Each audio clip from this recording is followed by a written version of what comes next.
I think it did. Yep, it did. Okay. Um, I gotta say two things as I start off. The first will be, it's very humbling to look at that photograph of myself because my hair was much shorter a year and a half ago. I have not gotten a haircut since we've been in pandemic time. I cut my own bangs and now it's gotten longer than it's been in decades. So it's kind of a fun, interesting thing. And the other is that you'll notice that the title of this is slightly different than when you may have signed up for this, for all the folks who are participating. I discovered that really my main lesson here is around staying curious, because that is the heart of critical thinking and evaluation. Being able to think and stay curious so that you stay interested. So if you take nothing more from today, I hope that you'll take this idea that you want to stay curious, that you want to be interested in what's going on and how you approach it in your own personal perspective and the way you approach your work. That being said, I will also say it is just a real honor to be included in this series. I don't get to teach about critical thinking every day. And when I listened to the previous two presentations, I was really impressed with the quality. And so I hope that as I come into this time with you all and your expertise in library science and librarian work, I've had the chance to work with even some of you on this webinar. I always value the way in which you really, in your day-to-day business, do what I aspire to do as well, which is really to provide information and to use those great skills that you have for exploring and unearthing to really make a difference in individual and in our communities' lives. And that is super powerful in my book. So with that said, I wanted to mention just a couple of things as we get started here. One is that I wanted to link a little bit. If you haven't been able to see the previous recordings, or if you just don't know, or you did and you like a little refresher, I found it to be really helpful as I move into our time today, because I wanted to build on what the previous presentations did and yet have this be enough of a standalone that if you hadn't been in any previous ones, you could still gain from it, of course.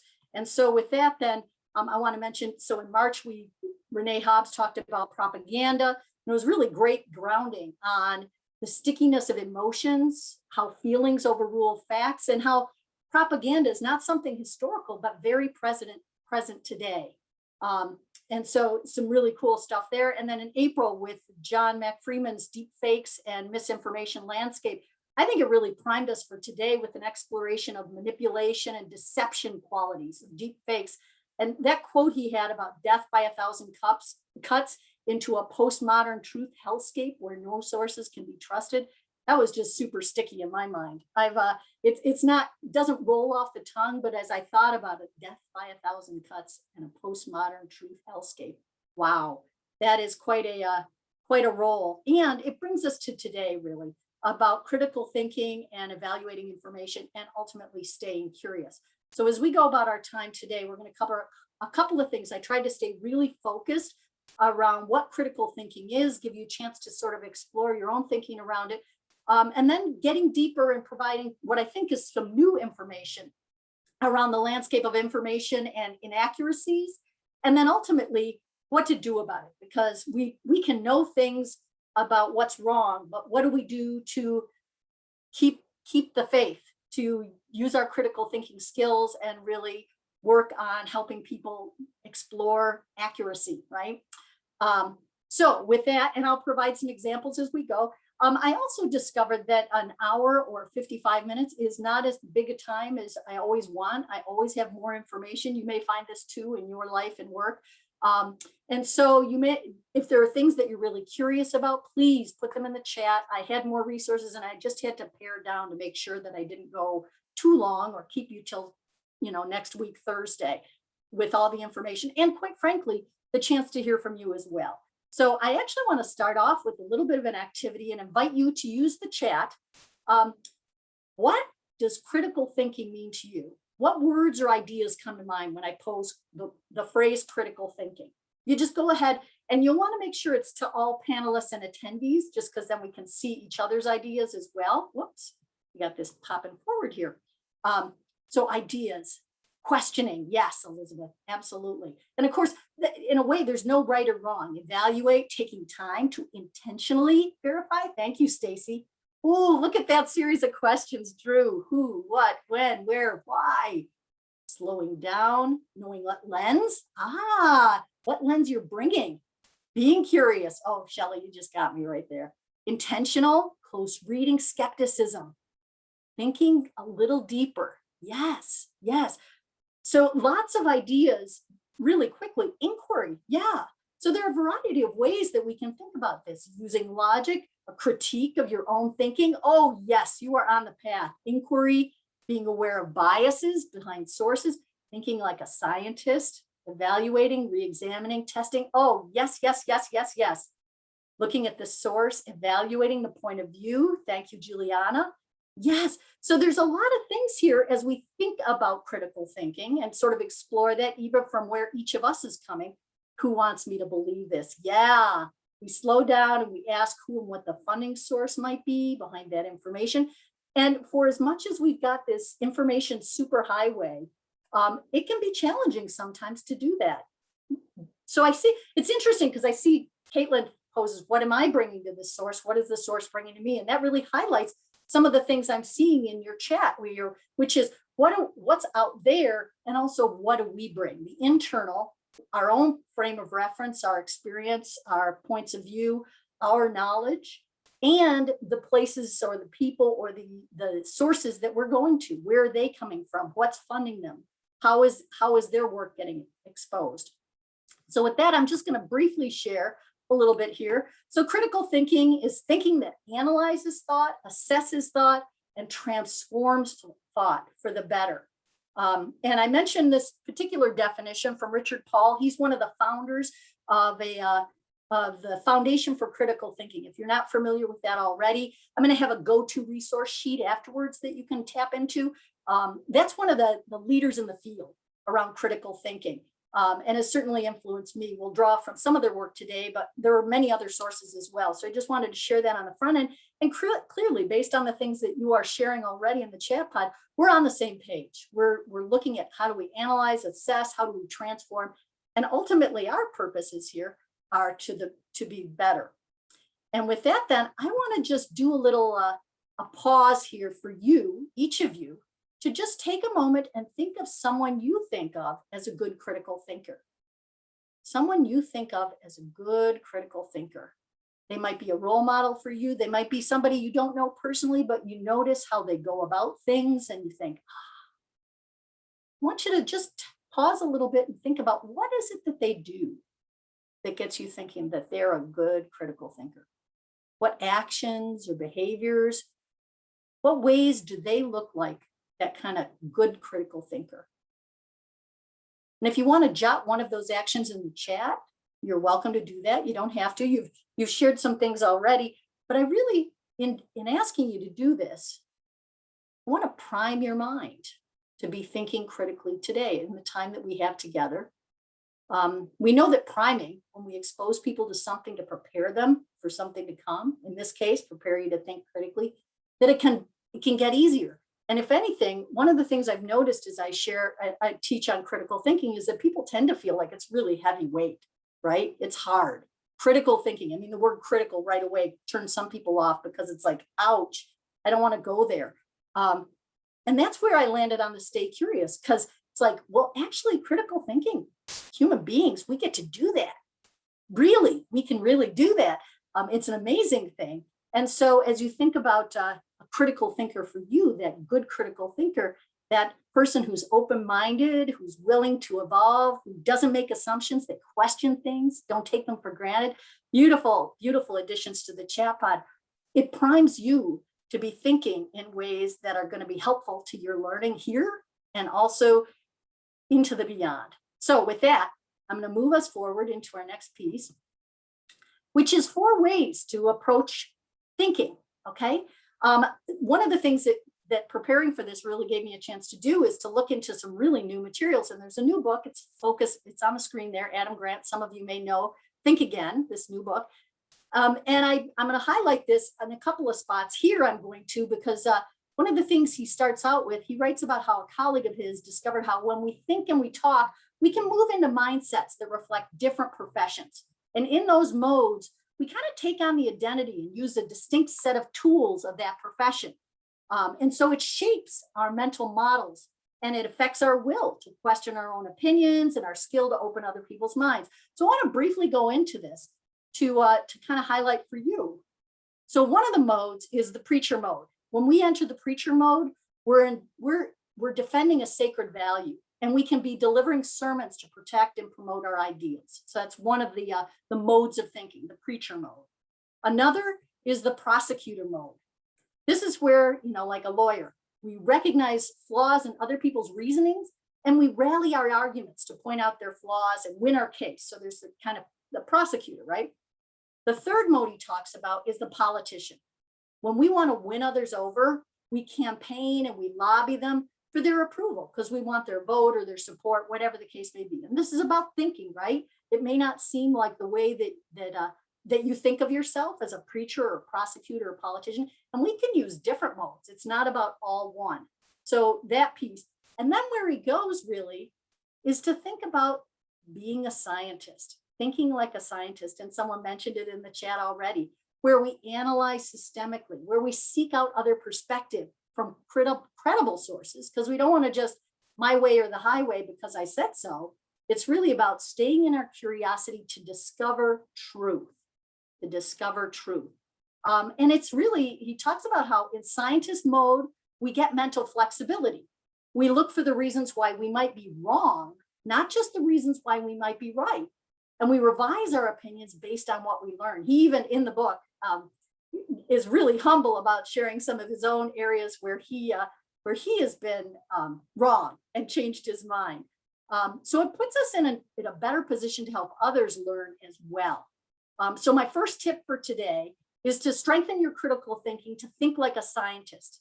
And if you're intrigued by those ways of thinking, I've got the Adam Grant link in or the book link in the resources to go. He also has a fun short quiz, 10 question on his website that can give you clues about your own approach and encourage you to think like a scientist. All right, well, let's dig in. So as we begin to explore the landscape, looking at our current times, and specifically a year ago started COVID-19 pandemic, the Director General of the World Health Organization, Dr. Tedros Adhanom Ghebreyesus, I hope I said that right, that he talked about how we're not just fighting an epidemic, we're fighting an infodemic. And so we go there and we say, well, what is that? An excessive amount of information concerning a problem such that the solution is made more difficult. And that image really gives you that sense like, whoa, a lot going on here, right? It's also, another definition is overwhelming amount of information online, some of it totally untrue. And here's where I find it's even more concerning on our topic of the day is the way that false information spreads. For example, a group of MIT researchers used a data set of rumor cascades on Twitter from 2006 to 2017, so about 11 years. And they found that about 126,000 rumors were spread by about 3 million people. What did they find? Was that false news reached more people than the truth.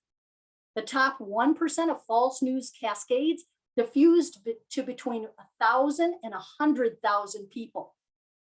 Let me just pause. The top 1% of false news diffused between 1,000 to 100,000 people, whereas the truth rarely got beyond 1,000 people. In a way, it's like we take the truth for granted.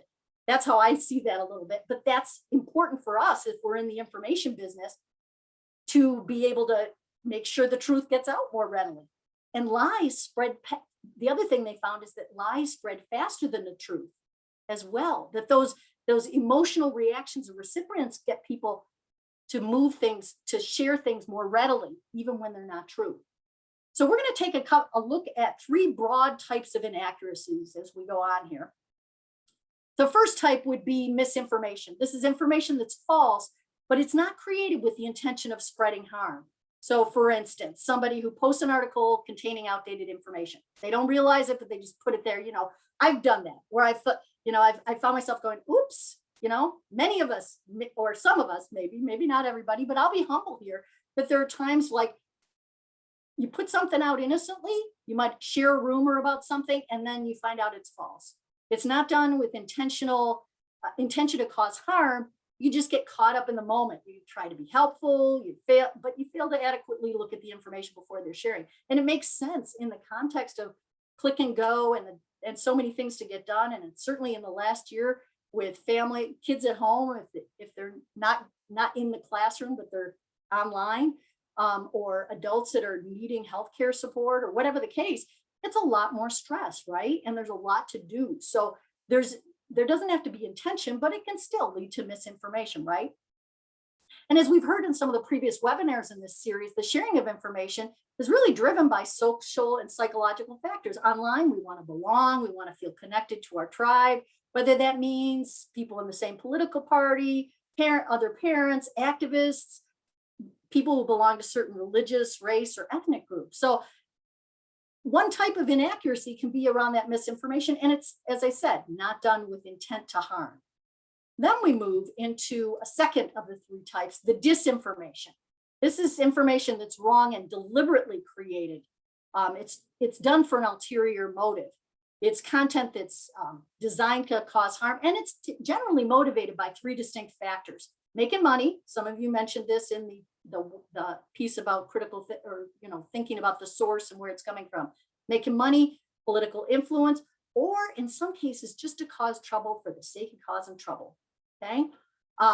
And so, for example, one example would be someone purposely posts false statistics to discredit your organization.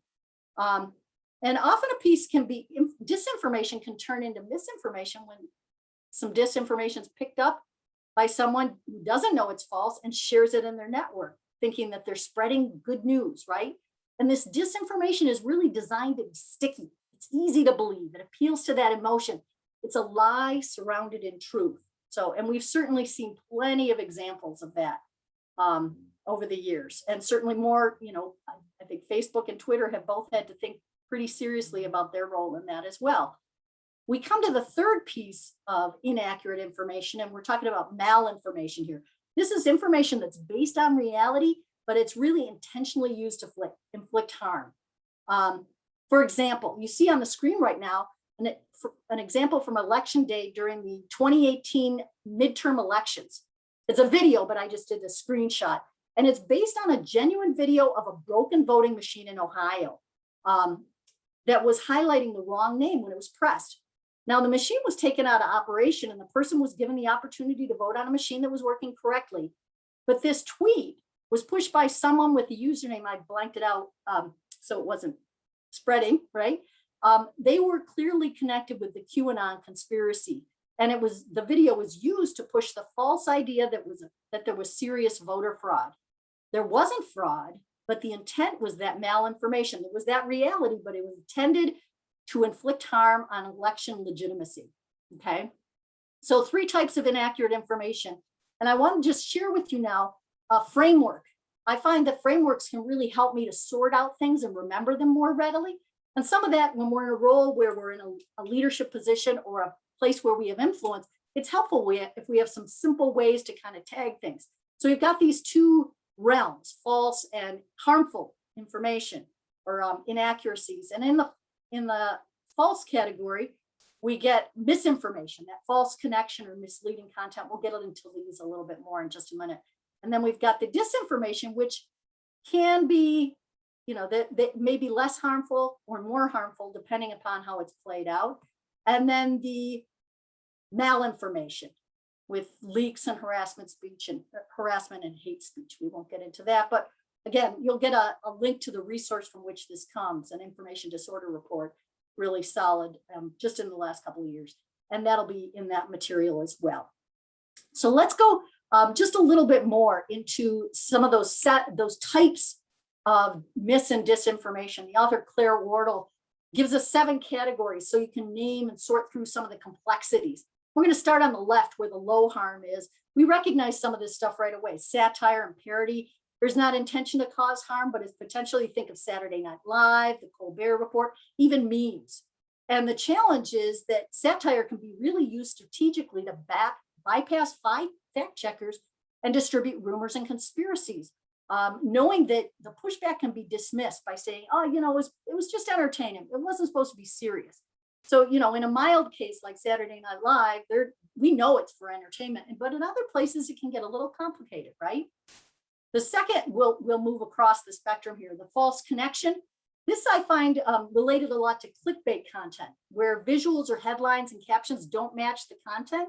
Sometimes we see this on social media sometimes. I've seen it on Facebook where there's a sensational or a kind of an odd headline that gets your attention and you click and go and it's, did you see this celebrity is dead? See what happened or something like that. So that false connection, right? We move a little further along to misleading content. This is where techniques like fragments of quotes to support a bigger point or citing statistics in a way that aligns with the position or deciding not to cover something because it undermines an argument. It really goes to that reality that people, all of us really, are prone to drawing out the content that supports our overall argument. Then we move into false content. This is content that's genuine, but it's been reframed in dangerous ways. There was a campaign ad a couple of years ago that purported to show migrants crossing the border from Mexico, but it was found out actually that the footage was migrants crossing from Morocco to Melilla in North Africa. The content wasn't fake, but the context was wrong, okay? Then we get to imposter content, false or misleading content that use well-known logos or the news from established places.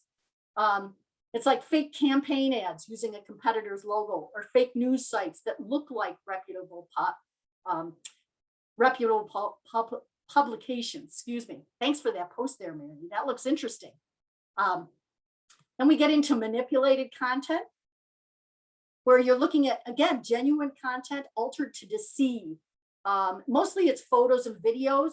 There was an example from 2019, a video of House of Representatives Speaker's Nancy Pelosi giving a speech, and the footage was slowed down slightly. And just that simple form of manipulation made Pelosi look drunk and slur her words. We go to some of that deep fake content that was shared last month. And then fabricated content. That's 100% false. An example you might remember is in the lead up to the 2016 presidential election, there was a false claim that the Pope Francis had endorsed Donald Trump for presidency. It got huge attention and it was completely false. But the way in which attention gets kind of ground in, and we have limited time, right? So we get drawn toward those things that sort of emotionally draw us, just like Renee Hobbs shared in that first session on propaganda. And so some examples can be really low levels of harm, that satire, maybe the false connection, but some can be really intentional harmful and deeply deceptive. And ultimately, you guys probably see this in the front lines too, that it can undermine people's trust of information. So with that then, I want to just share a couple of examples here.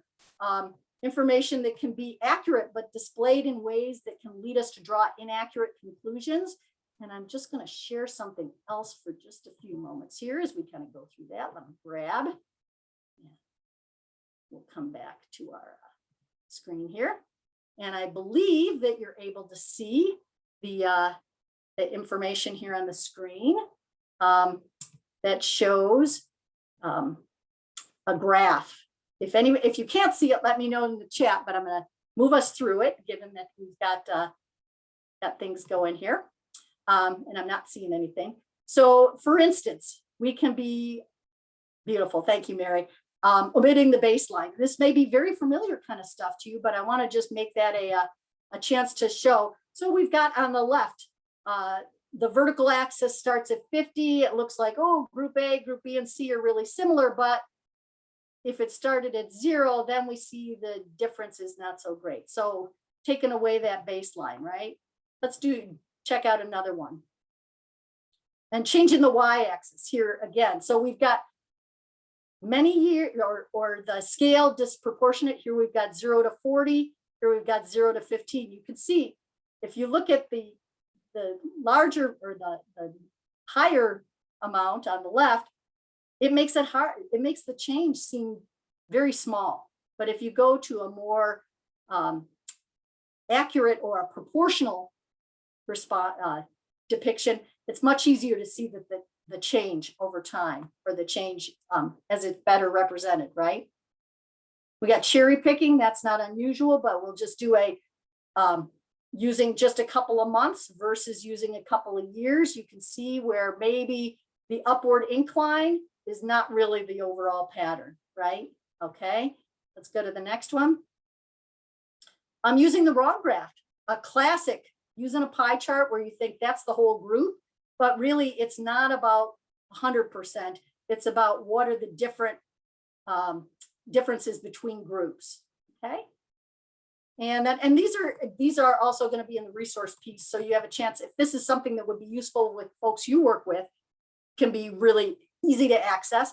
And last of all, going against convention. There's more examples in here as well, but oftentimes on the left, for instance, this is about population density. And we think about dark colors as being more saturated, more dense. But in this case, on the left, they've used the dark colors not that way, the opposite way. And so on the right, you see the darker colors are where the population density is greater, and it's much easier to understand. It's sort of like you anticipate the frame of reference that people are using. So I just wanted to share a couple of examples. My hunch is you're probably fairly familiar with things, but I also know that sometimes we take things for granted, and it's good to stay focused on what is doable. Okay, so let me just, I think I have to stop sharing for a moment. Whoop, and go back to my other screen here. Sometimes these things take a little moment, but they're not too hard. There we go. There we are. I've learned that sharing my screen is a little more complicated on one computer. Let's see. Here we are. Okay. All right. And so with that, we're more likely to believe things that we've heard a lot of times than new information, right? So things that we recall, they have a stickiness, right? That's that concept of sticky. Once it's in our heads, it's easier to recall it, even if it's not correct. And it can be, this is called, or this idea that objective truth is less important than familiarity. We believe falsehoods even when they're repeated sufficiently often. It's called illusory truth effect. And so the more people encounter a piece of information that they don't challenge, the more information seems true, the more it sticks. I've been caught in this as well. Something I thought was like, well, isn't that? And then I realized like, no, that was debunked. But I remember the falsehood, even though I know it's not true, I've just had a harder time for remembering it. And I chose a picture with audience chairs because I think when we don't challenge things, or if we haven't been active in our critical thinking, it's much easier to let that falsehood stick in our head. And so misinformation can be intentionally suggested too, just by asking questions. It's a technique we've seen more in recent years. It allows people to hint at falsehoods or conspiracies while they maintain kind of a sense of, oh, it's just a question, right? In one study, merely presenting questions that hinted at a conspiracy relating to the Zika virus, this is some years back, it induced a belief in the conspiracy, right? So just suggesting that there might be a conspiracy gets people thinking that there is. It can be a little bit like when you see a headline like, "Are aliens among us?" You might walk away with the wrong idea. So this is where we get to, what do we do about this, right? Because these are important things, and we want to make sure that we're paying attention in a way that actually gets the truth and things that are useful to do. And this is where we want to be curious. Now, we've seen some companies like Facebook and Twitter adjust their policies and flag problematic content. But just as the previous presenters helped us to see, there are things that we individually can do and our systems can do as well. And the good news is showing that evidence-driven educational programs, for instance, have made people better at discerning the reliability of information sources. So for instance, being here today is actually a great way to keep your critical thinking active. It's like, building your muscle. If you keep practicing, your muscles get stronger. And that's where your role as brokers really of information literacy, helping people have the ability to locate, evaluate, and use information effectively is really, really key. And so in this next moment, I actually want to pause this for a moment. I want to ask you, this is part of the getting engaged with it. I am curious if you'd share in the chat some things that you are doing already to build information literacy. How you're helping people locate, evaluate, and use effectively needed information. And if you have target audiences where you're doing a particular program, like with youth or teens, older adults, any particular professionals, that would be great. I think, I mean, one of the things I wanted to do in this time is not only to share things I know, but I also think there's some real value in sort of spurring the thinking around what are people doing in their realms as well. So if you're open to putting a few things in the chat or putting at least one thing in the chat, I know we got quite a crowd today. Validating information in multiple places, beautiful. Thank you, Carla. This also gives me a chance to wet my whistle and get my throat warmed up for the next part.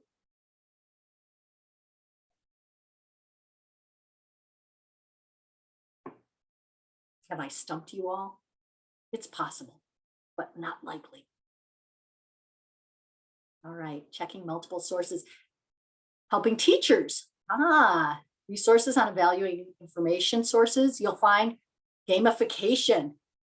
May the fakes be game. Okay, I got to make my chat box bigger so I can see all your great ideas. Publishing books, checking facts, information sources. Let's see, there was what? Share reputable resources with patrons. Helping teachers use elibrary.mn.org. That's a new one for me. Thank you, Mary. Presented Senator Klobuchar an information lit proposal that would lead Facebook to create an algorithm based on, way to work it at a bigger level, Jan, or Jan, I'm not sure, I hope I didn't mispronounce. Researching author and publisher information, credentials. I know in my field, peer review is really important. What I tell my colleagues is when they go, but I don't want to, I say, well, we want to have rigor, not rigor mortis, right? We want to be lively, but we also want to make sure that when we are lively, we're actually using solid information. Mentioning to neighbors the ELM database to check facts, and that's new to me, Sally. So you're getting my curiosity. I'll be looking up some of these things. Interactive tutorial, walking students through the evaluating process. Beautiful. There's some resources in the to-go piece that's shared that will have some of that kind of stuff, and maybe there's things you'll want to add as well. Control F, very helpful with tools for checking online information. All right. Zachariah, try to model the critical thinking behavior you want to see in your family, friends, and community. I hear you. I hear you. Me too. And that being said, I also, this in some ways being curious a lot is difficult sometimes, both for folks to be around, we want to be comfortable, right? If there's something I've certainly gotten much more familiar with, particularly in the last year, is the way in which comfort can be a barrier to truth. That convenience and ease can be accessible to some, but not to all, and exclusive. And so being alert to that and figuring out how to model that critical thinking in a way that people want to be part of it. As a colleague of mine said, make it something all the cool kids want to do, right? Or all the cool kids are doing. And so that's a little bit of that, like being alert to how we build that capacity, not only in ourselves, but in others as well. Beautiful, beautiful. Thank you so much. I knew there would be great stuff. And I see Kristen, narrate my thought process of how I'm searching for information, why I think some information is a good fit and other information is not. Beautiful.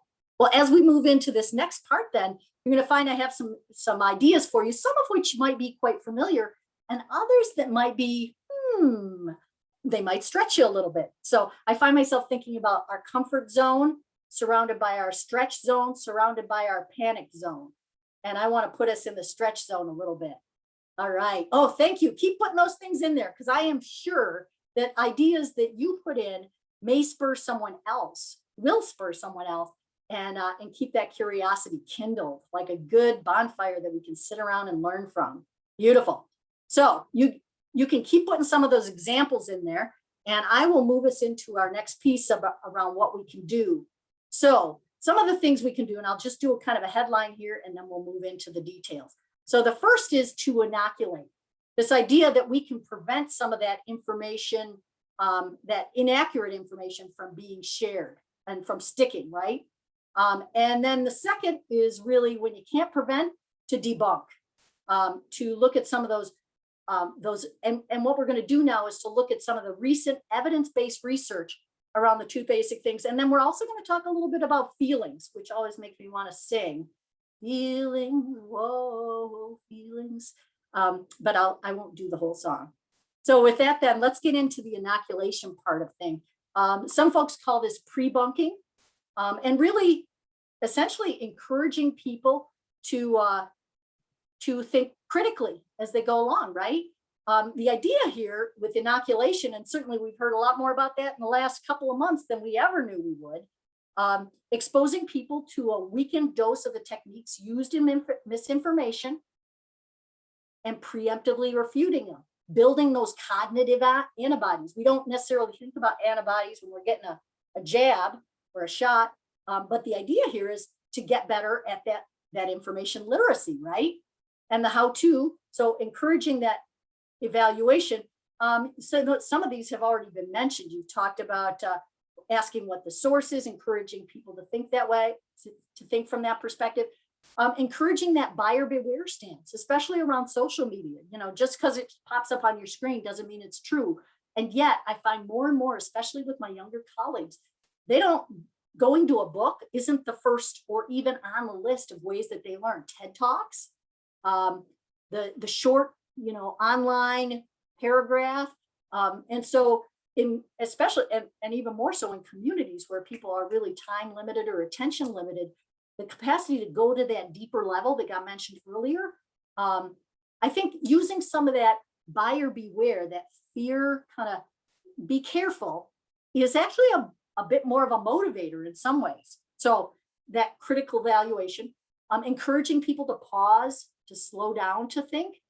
We can get on this go, go, go field and forget that we just need to slow down, and asking questions like, what else might be true? And what other sources are there? These have already come up some in the things that you guys have shared already. So again, not necessarily new stuff, but a chance to really reflect on, okay, here's some things that work for that inoculation, the pre-bunking side of things. One of the things here, I'll just mention briefly, here's an example you could use. You could tell people about how the tobacco industry rolled out their fake experts in the 1960s to create a false scientific debate about the harms from smoking. It wasn't a real debate. And we know now there was a good body of evidence around cancer and health effects of smoking. But people became really resistant to subsequent, when people heard that more recently, when people hear like, oh, the tobacco industry had fake experts.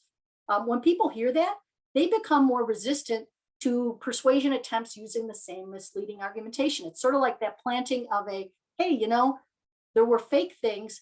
You may want to be cautious, beware that there are fake things coming now too. I was reminded of a 2005 movie called Thank You for Smoking, that was a really sticky example of that tobacco industry piece. And what we're finding about inoculation is it's been shown repeatedly and across different topics. And it can be used in things like cartoons and gaming as well. So that idea that we want to pre-bunk, encourage people on the front side, that information literacy that many of you have mentioned already. So then we go to the debunking. And here I picked a deflating balloon because it seemed like we want to take the air out of the argument. And a couple of things that come to mind here. One is to pick your battle, to really focus on where you think you can make a difference. And when you do, consider using a private setting. Sometimes it depends, right? But not causing someone embarrassment is probably a better approach if you're in a one-to-one kind of conversation. And for many of you, that would be the case, but I don't know all of you, so I don't want to assume too much there.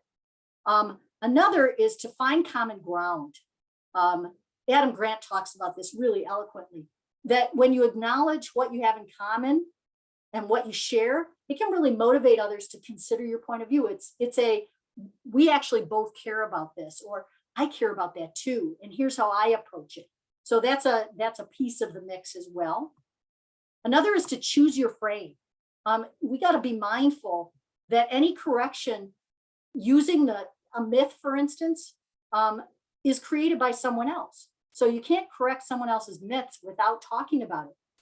So you can have unintended consequences by doing that. If you choose your own frame, for example, highlighting enormous successes and safety of a vaccine might create a more positive set of talking points than debunking a myth. That way they become your talking points. In some ways, I go to this here in Minnesota. There's folks from around the country here. Mask up, wash your hands. Mask up, wash your hands. We saw that messaging come out fairly quickly about a year ago. And the image got the mask on. Doesn't mean everybody listens to it or does it, but at least it gets that message there to the point where it's sort of like an earworm. Mask up, wash your hands. And then the next piece I would say is, how do you become a credible source? Now, for many of you, I'm willing to bet that you're there. You are that credible source for patrons that you serve or colleagues or whatever the case. That's one of kind of the basics of your field, right? And when people perceive a credible source, it creates a stronger belief and it's more persuasive. But what we've learned too, the evidence is that credibility can be really limited when people don't pay attention to the source or when the sources are news outlets rather than people. So that individual connect is really important. So if you have a trusted voice in your library, in your community, you can use that to debunk, and probably have. I know I'm talking to folks who are already in this mix. I do want to go over a brief framework for looking at debunking. And there's a lot more information about this. So I tried to be kind of short about it so that it would be at least sticky enough for here. And if you want to explore more, this is in the Debunking Handbook, which is a really powerful source. It's kind of framed up in climate change, but it is appropriate in many, many realms. And it's really very well documented. It comes from evidence and science-based stuff. So I wanted to really highlight that fact. And they talk about the 4 steps in this process. First is to start with the truth, to start with the facts, and make it something that's clear, pithy, and sticky, simple, concrete. If you use a few clear words, it allows you to frame the message. You lead with your talking points and not someone else's. So mask up, wash your hands, right? You kind of go with what works. And we know this works, even though there are those who would say, no, doesn't matter. So you start with that. When you start with the truth first, people are more likely to be vaccinated against that false information. And you repeat the truth over and over again. Mask up, wash your hands, mask up, wash your hands. It's the truth we want repeated. So we get beyond that 1,000, back to that MIT study I mentioned earlier about the way falsehoods could spread faster and to greater numbers. We want to make sure we get that truth out there and not take it for granted, right? Adam Grant talks about sticking to your strongest points and that less is really more. So you're not getting lost in too many facts when you're sharing those facts. Get to that heart of the matter. And the best corrections are as prominent as, so that the best corrections are really in the headlines, not buried later. And it's really important not to just say it's not true. You got to go to, here's what's true. And then you get to that warning about the myth, the second step, where what you're doing is highlighting the misinformation only once, right? And this is where one of you mentioned you're really thinking about what you're saying and who you're talking with. It's really fast when you're in the moment in it. And if you practice, or there's some places where this is coming up, you might check in with colleagues or others and try out some practice at debunking things if you know something's coming down the pike. And the corrections are most successful if people are made suspicious of the source of the intent of the misinformation. So that buyer beware kind of sense, it sort of heightens the emotional piece of, oh, okay. We've talked about that in the previous webinars as well. The next piece is really explaining the myth, how the misinformation is wrong. So rather than stating only that it's false, it's good to kind of get into a little bit of details why. Like why the mistaken information was thought to be correct in the first place, why we thought it was correct, and why now it's really clear that it's wrong, and why the alternative is correct. So to see that inconsistency helps people to go, oh, okay, I see why. And so what you're doing is you're saying, yep, here's the myth, here's the inaccuracy, here's the fact, and here's why it's the fact. So you kind of build the evidence in a direction that takes you toward the truth. So for an example, when you explain how climate misinformation relies on cherry picking data or illogical conclusions, you might see bad argumentation like it in other contexts, like anti-vaccination arguments. So you can kind of use that same framework, just like this list here, use that same framework in other contexts as well.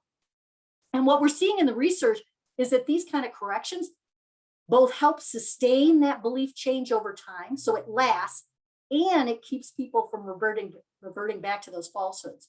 This is one of those places where I find myself going, that's how I will remember the facts. The truth is actually getting active in understanding or refuting the myths, right? And then you finish by reinforcing, stating the truth again. So that's the last thing that hangs in people's minds. That sense of like, oh, yes, that's right. That's right. Wash hands, mask up. Wash hands, mask up. And you have to refute you might have to debunk repeatedly.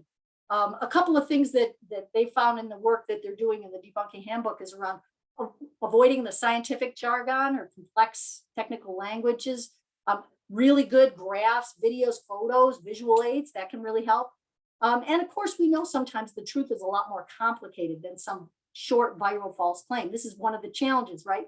It spreads faster, and it's and it goes to more people, right? So we got to be mindful about how can we make what we need to share easier for people to understand. And sometimes we just try it out. I know some great teachers who are just really great at connecting with their students and saying, hey, how should we do this? You get that current perspective. And sometimes it's really quicker. I remember a young person I worked with, this is some years ago, but she was like, let's say it's free, because it was, there was an activity that we're promoting, but she was really good about like, okay, let's make a point that it's free, because people love that. And it really did oh yes, we want to do that.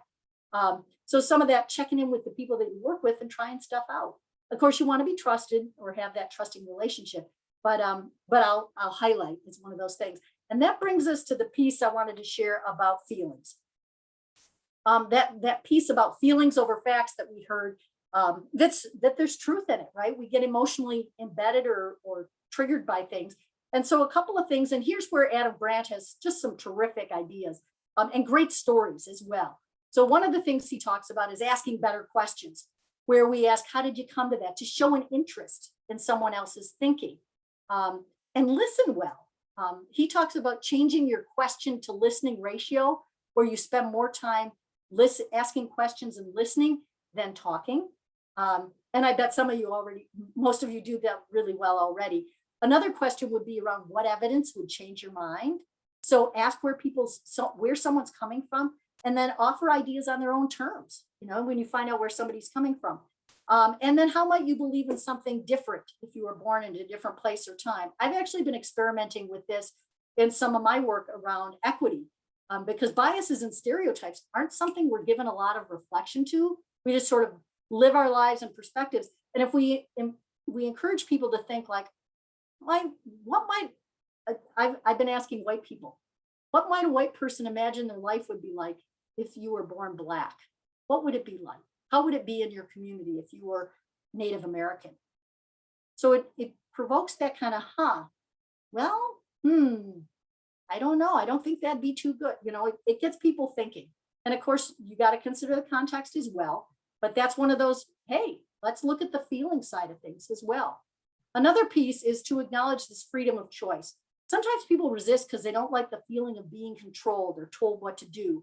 And since we can't change others, it's really helpful to remember and show them that we respect that it's up to them to choose what they think, what they believe. So we respect their autonomy.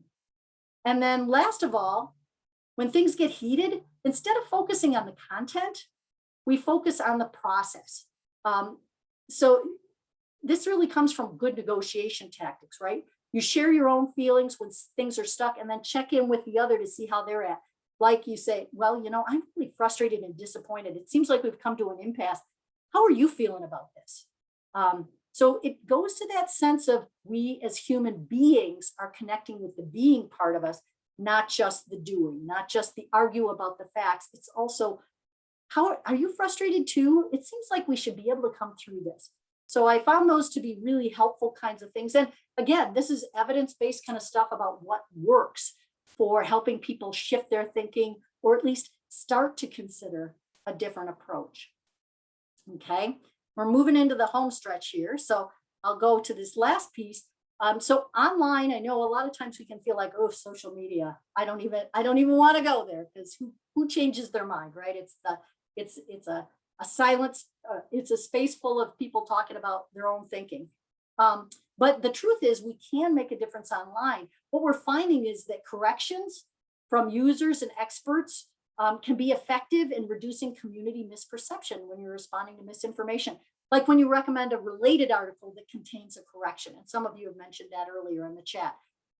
Seeing someone else on social media being corrected can lead to more accurate attitudes on various topics, and not speaking out can lead to this kind of spiral of silence, excuse me, for the person being corrected and the observer, where you end up having a mute majority that gives the narrative to a vocal but misinformed minority. So that idea of let's speak up, or I'll speak up, and other people will gain courage from that. They'll also learn the accurate thing, and we'll move from there. Now, that doesn't mean it's easy. I don't mean to imply that. I know it's not. I really do. And yet, part of what we need to do is recognize what's our own sphere of influence. Where do we have, where can we make a difference, each of us, and the people that we know, right? Because what we want to do is encourage, not only carry the load ourselves, but to really create those networks of folks who are really helping work on this. And this is a great one right here. The Minitex folks, you're organizing. Good stuff, organizing for information and truth. I love that. I love that. So with that, I want to take us to essentially our last little bit. And I think, given the time, let me think here if I'm going to share this. I think I will, because it's just so chewy. So this is a tool, the Wheel of Reason, 8 elements of thoughts. It's really a great framework. And this is, again, from the Foundation for Critical Thinking, for thinking in a systemic way. It gives you steps for thinking things through, and it's great for ongoing process to analyze our thinking, to assess it and improve it. I think, now that I look at the time, I think I'm not going to share it. So I'll keep, I guess I may have changed my screen here. I'm not sure. Let me stop for just a moment and I'll reshare. Let's see here. There we go. Oh, I made slides before I actually shared the screen. Here we go. There we go.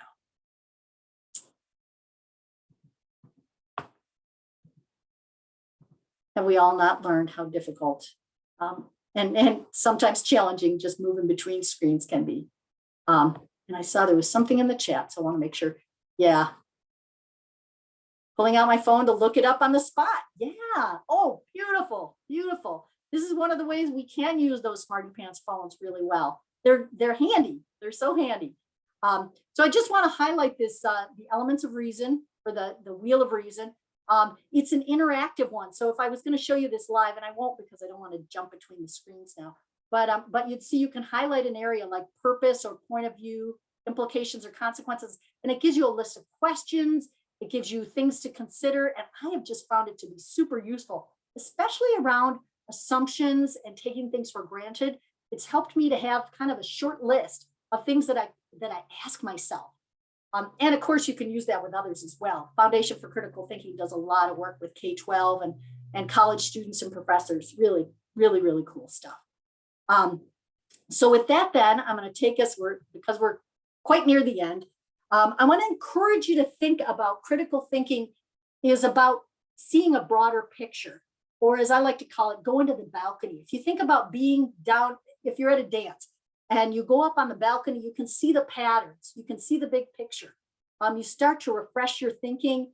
And in this case, you start to learn some new things and connect with colleagues who are interested in strengthening their critical thinking.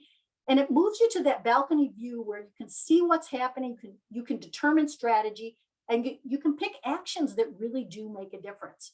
I find this balcony perspective to be great long-term strategy and short-term action, right? Because you're up on the balcony and then you go join the dance floor again. Or if you don't dance, and that's okay, just think about getting up higher to see the patterns and trends, and then figuring out where can you make a difference, where can you influence, and then going back into the action. And of course, you gotta love the nice view here too, right? Whether we're in Southern California or in Elgin or North Carolina or somewhere in Minnesota. So with that, then I'm coming to the end of our time, and I want to just refresh. We talked about what critical thinking is. We looked at information landscape and inaccuracies and some examples and frameworks for thinking about that. And then a number of things that I hope give you some new things for what you can do to really address this.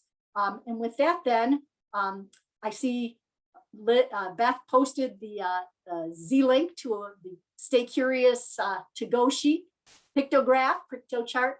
And with that, then I really do want to thank you because I know that your efforts make a difference. I am a library fan as well as an active user.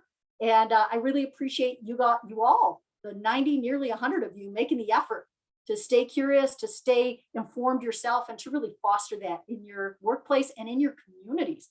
Right on to that. So with that, I think we just hit 2 o'clock. So there we go. And I'll stay on a bit if people have questions or want to check in. I am with the University of Minnesota Extension. You can find me online. Beth, how would you like to proceed? Thank you so much, Lisa. So we will be sending out probably sometime tomorrow, perhaps Friday. I'll be sending out a link to the recording as well as all of the suggestions that people put in chat.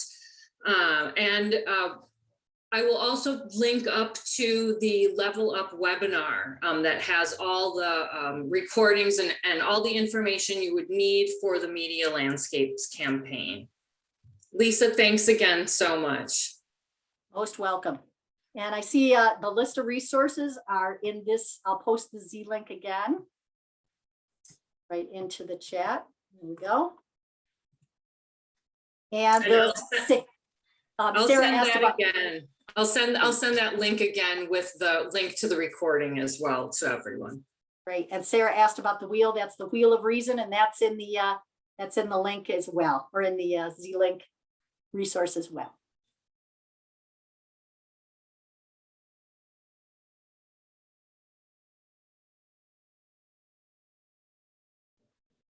Most welcome. Thank you.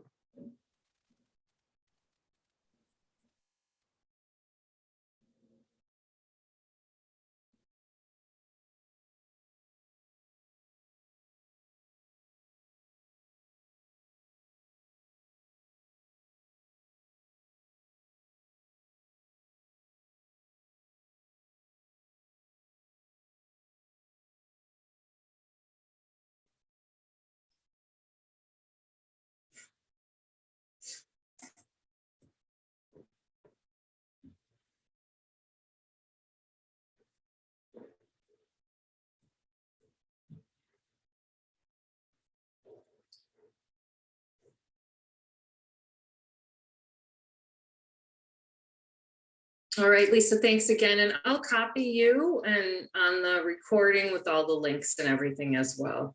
Oh, beautiful, beautiful. I must say thank you so much for sharing the previous presenters. And I found myself thinking, golly, they are great. I hope that I add value. This was fantastic. This was just great. And it's actually really nice coming from someone who isn't a librarian and doesn't have a library background. So much appreciated. A pleasure, truly a pleasure. And I think you may know that I'm working with Maggie a little bit on a couple of cohorts that might be starting this summer around facilitation skills. Yep, she mentioned that today. I look forward to it. Hey, so you would be a part of it too? I'm not sure. I would imagine, but I'm not exactly sure. You got a big crew in your office there, I know. We Whether do. you're in your offices or not, I've come to understand you guys are